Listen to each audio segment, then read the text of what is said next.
The NATO Tiger Association, or the Association of Tiger Squadrons, was established in 1961, promoted by French Defense Minister Pierre Messmer. Its role is to promote solidarity between NATO air forces. It is not, though, part of the formal NATO structure. The United States Air Force Europe 79th Tactical Fighter Squadron took the initiative on the 19th of July 1961 when they invited 47th Squadron of the RAF and EC 112 Cambresis of the French Armée de l'Air to Woodbridge in England. France was then a full member of NATO. As of May 2016, the squadrons associated with the association have 24 full members, 10 honorary members, and 7 disbanded members, all of which have a tiger as part of its squadron crest. As well as being opportunities for NATO air forces to share ideas and experiences, the Tiger Meets are also a public relations exercise for NATO. NATO aircraft are often brightly painted in tiger stripes and other special schemes. Alongside low-flying emphasis is placed on air-to-air refueling, air combat, the use of weapons ranges, etc. The exchange of experiences between air crews is not to be underestimated. For countries that cannot afford to participate in large flag exercises, such as Red Flag and Maple Flag in North America, the Tiger Meet is one of the few multinational exercises available. Now, I've included here a whole load of images of Tiger Meet aircraft. From a modeler's point of view, the Tiger Meet color schemes present absolutely wonderful opportunities for doing military aircraft in quite stunning schemes. And many kit manufacturers, notably Revell, I would say, have produced special box sets with Tiger Meet markings. Also, there are numerous Decals sets available for Tiger Meet markings in 1/72nd, 1/48th, and 1/32nd scale. Because they are fighters, it really lends itself. The decals often require a lot of extra work and a lot of extra time to really come out well. And I would say that these are very much projects for modelers who are at ease with decaling and have quite a few builds under their belt. Though when it's done, I think the end results are particularly rewarding. Some people have even managed to do these freehand, and I think Tiger Meet markings also offer opportunities for wonderful what-if schemes as well. Maybe with schemes for aircraft that might not otherwise receive attention like this, like Tiger Meet C-130s or Globemasters or other such aircraft. It seems a little bit unfortunate that lately there doesn't seem to be much UK participation in Tiger Meet meetings. It seems mostly United States, Canada, France, Netherlands, countries like that seems to have the requisite squadrons. Despite that, I think the artwork in itself is an inspiration, and they make for fascinating subjects. So I had in my stash 2 Mirage kits must be now for over 10 years. I've been waiting to be done. And so this is the unboxing video for both the kits. And they formed part of a special schemes group build that I built in March and April of this year. It just sort of fell behind a bit on the videos. So enjoy the unboxings. This is the unboxing video for the Revell Mirage 200C Tiger Meet that I bought, must have been well over 10 years ago, from BT's. So it was when I was diving more heavily into modelling, building up my stash even before, and I know I bought this here, I think even before my YouTube channel started. So over 11 years ago, it's been sat in the back of the stash, and it was time to bring it forward. Now I know at the time of unboxing, Raw Basic Modelling has got a special markings group build going on. With the rate I build at, I don't know if I'll get it finished in time, but I just want to build this as a pair with this Mirage F1C, both in Tiger Meet markings, and I'm going to put them both on the same sort of display. So it's going to be built wheels up on a flight stand, so I can actually hang it up on a wall mounting with maybe some tiger art behind it. So just time to get this, you know, make a crack on this. I'm going to start on this one, then build that, and they're both going to go in the same display frame. So it's like a Mirage double build. So what do we get? Revell and box.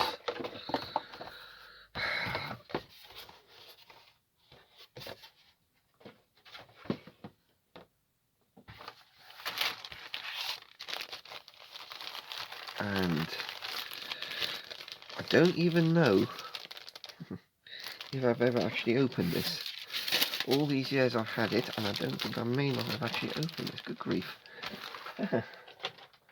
So, okay. I know the other one I did, so set this lot aside.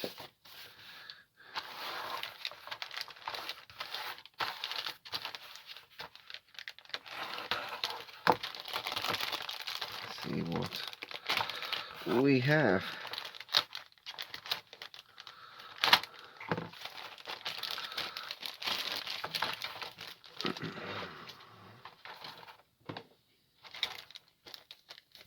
So, clear.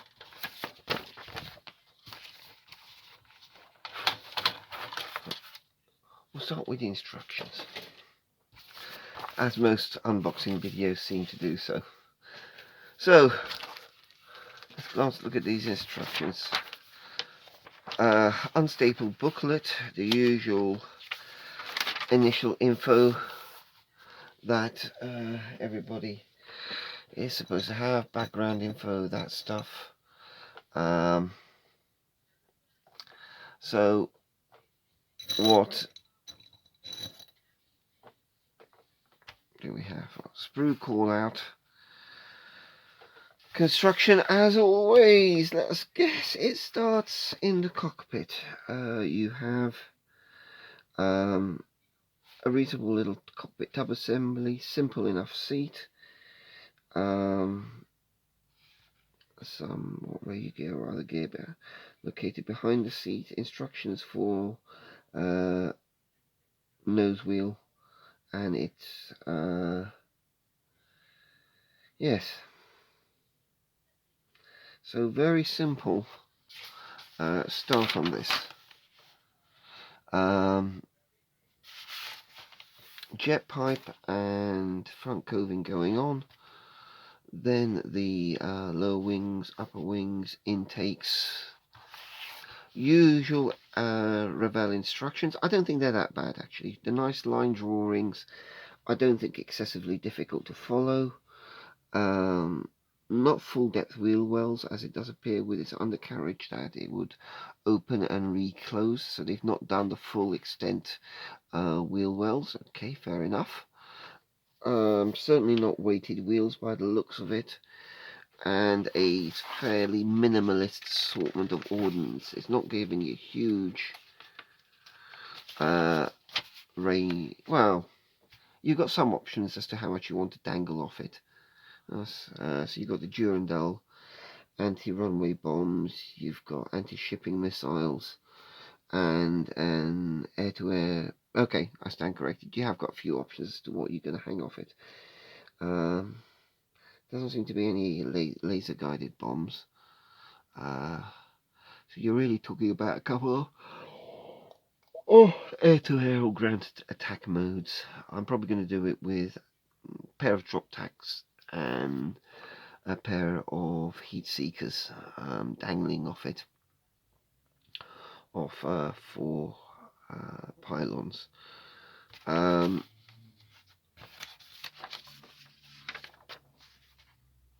that's really what it presents you with. I am not seeing anything here that gives me any great cause for concern. Might need to be a little bit cleaning up and some attention paid to detail, but nothing that I can see creating any massive issues. It's fairly nice, simple, clean lines, so not too much dangly stuff off it. The amount of filler, just going to have to see what it is. It's not the youngest of kits, but neither is it one of the oldest toolings. So that's the instructions. Let's take a look at the main juiciness. So 2 sprues, nice recessed panel lines. The munitions detail actually is better than it is in the drawings. Quite a lot of sink marks, but again, you're not going to see much of this. Bit of detail on the main gear wheel well.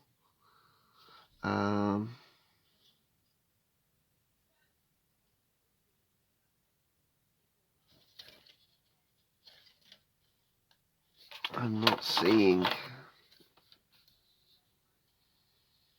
Oh, you only appear to have 1 drop tank, which is a little bit sad. So the big centerline drop tank, and then the other stuff hanging outboard. Okay, fair enough. If that's what it is, that's what it is. I think I would have preferred some outboard drop tanks. Well, that's just me. Not sure whether that should be split or anyway. Not overly worried about that. As I say, I think I'm going to be building this with the undercarriage tucked up and a spare pilot figure in the cockpit. As duly noted, nice recessed panel lines that shouldn't create any major issues. Moulding is good and crisp. Bit of jet pipe detail there. Exhaust, the intake, yeah, no real trunking. Not that you're going to be able to see much in there with the splitter.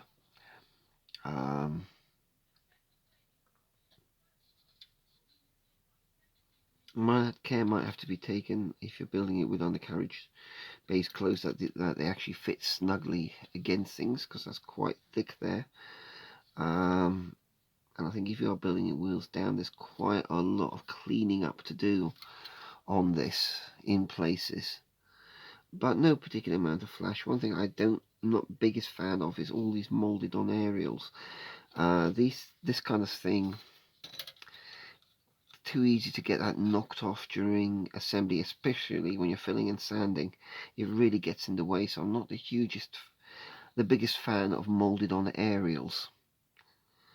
Other guys, you may get along fine with them. I'm just not massively keen on those. As I said, a couple of additional drop tanks would have been nice, but it is what it is.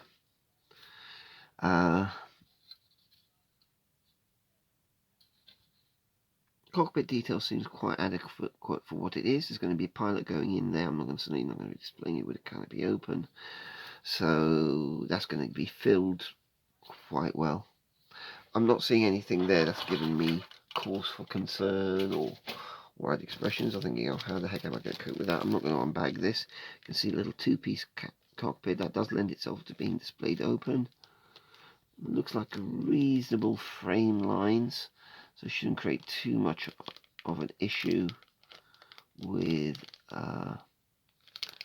masking. I'm not seeing anything there that gives me cause for concern. And over onto the decals, you've really got just a 1-color scheme with this for the 2003 Tiger meet. So the marking set for the 1 aircraft in French Air Force markings, and I believe, yeah, I'm pretty sure it's French. Yes, it is French Air Force.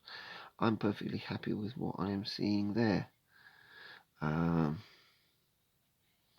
Reasonable number of stencils, enough to make it look busy, but not so many that you're going to get too swamped by the application process. And I get a feeling that these Tigers are almost overlaid on each other.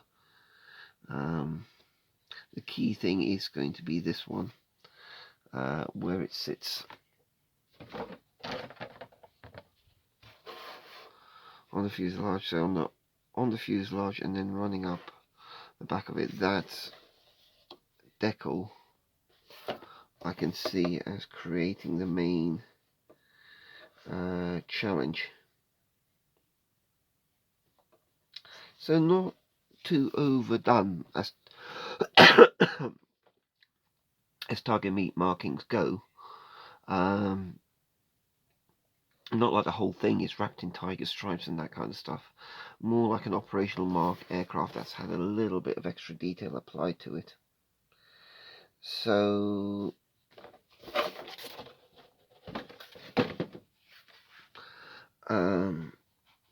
they are printed in Italy. So I think these are going to go down reasonably well. I don't see the decals creating any major issues. So that's the unboxing. It's the kit ref 04366. It's a kit that's certainly been around for a fair while. It's one of those, if you find it, you find it. There are the Mirage. It's such a ubiquitous aircraft. I don't think people have trouble finding maybe this set of decals or the set decals for 2003 Tiger Meet. I think it's a kit, if you want to duplicate it, you shouldn't have too many troubles doing so, because there's bound to be aftermarket decals, market decals of this or these printed separately, or somebody who might have some or whatever else. Nothing here to give me any major cause for concern. So we are unboxing the Revell Mirage 172nd F1C in Tiger Meet markings. Now this is a slightly older kit. More recent boxing, like the core, you'll see, kit is certainly got a few years behind it.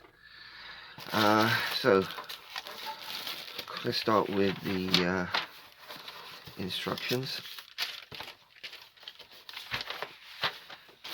Slightly old school Revell stroke matchbox-ish instructions in my mind. I think they are Revell. Everything happening quite quickly. Reasonable cockpit here. Standing pilot figure.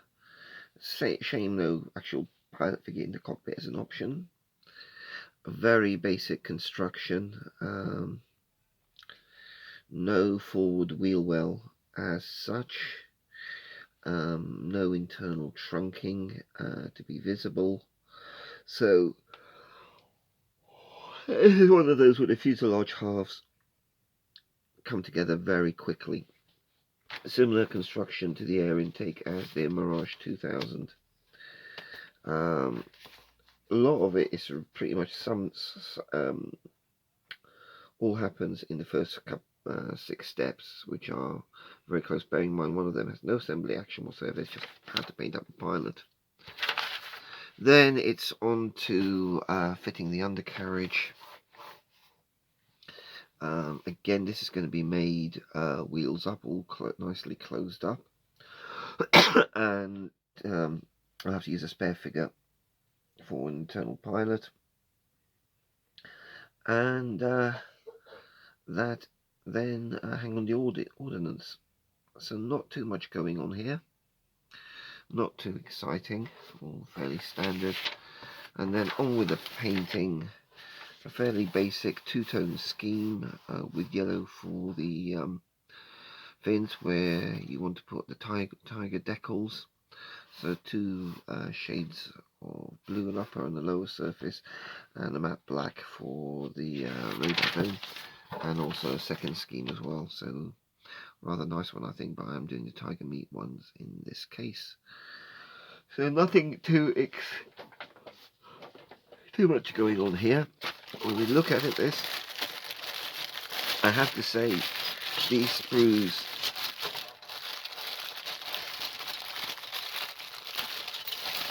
and they're quite, as you can see here, long and narrow. Very much remind me of the kind of sprues you see with an academy kit.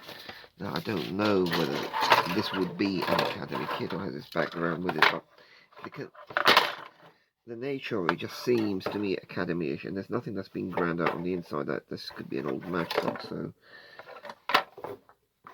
it just has the feel of an old academy kit. It really does, or an old Asihagawa, but with the nature of the Academy boxes and that side of it. That's why I'm getting this vibe. And I am fond of Academy. So let's just take a quick look. We have raised panel lines, but they're not too bad. You know, I'm not going to try and rescribe this thing. I'm going to build it as it is. Same with the Mirage 2000. Forward undercarriage bay door is molded open, which I don't like. That's going to have to be reworked.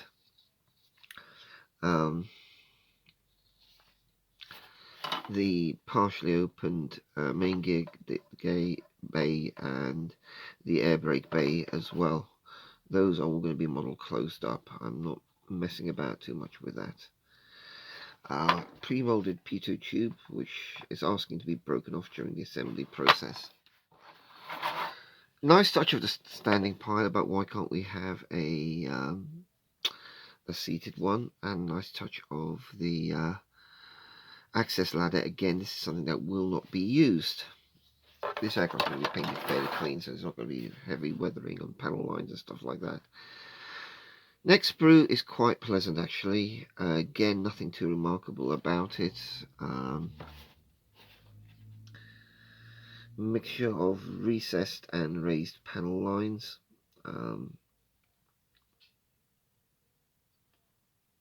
Quite nice air-to-air missiles.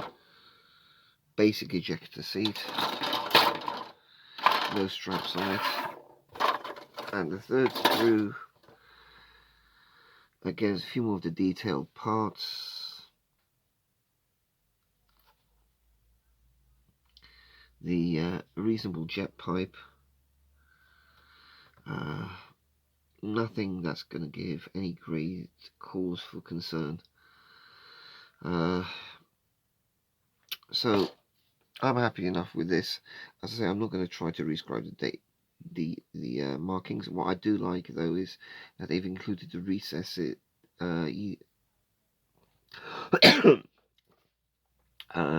location points for the missiles on the pylon, which is a nice touch. I know that's not strictly accurate, but I rather like that.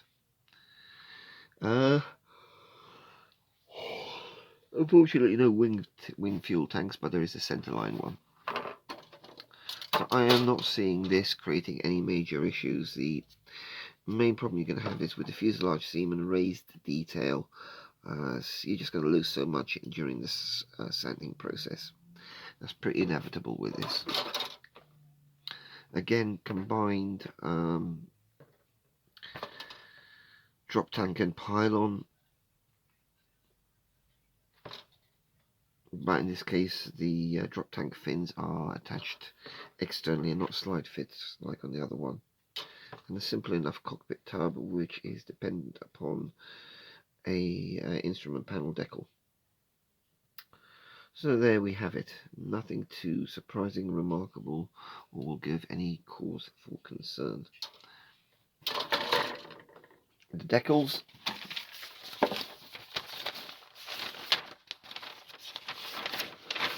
Which were in here. There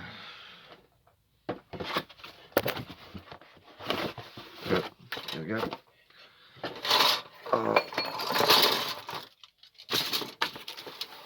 Canopy already come off the sprue. Decals, quite a busy decal sheet, and I think the decals are rated 2007, so these are much newer than the kit itself. So it's an old kit with new decals, and that shows. These tiger stripes that have to be put separately. A lot to like here.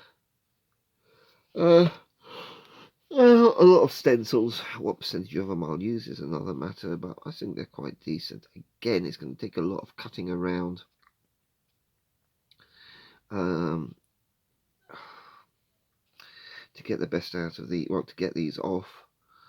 I don't like how cluttered the sheet is, but I suppose they got a limit on how much space they have, and I just do find that it gets tricky having to cut around so much, but that's just me. Nothing, they look quite reasonable. Hope they don't silver as much as the other ones. I don't think these will do.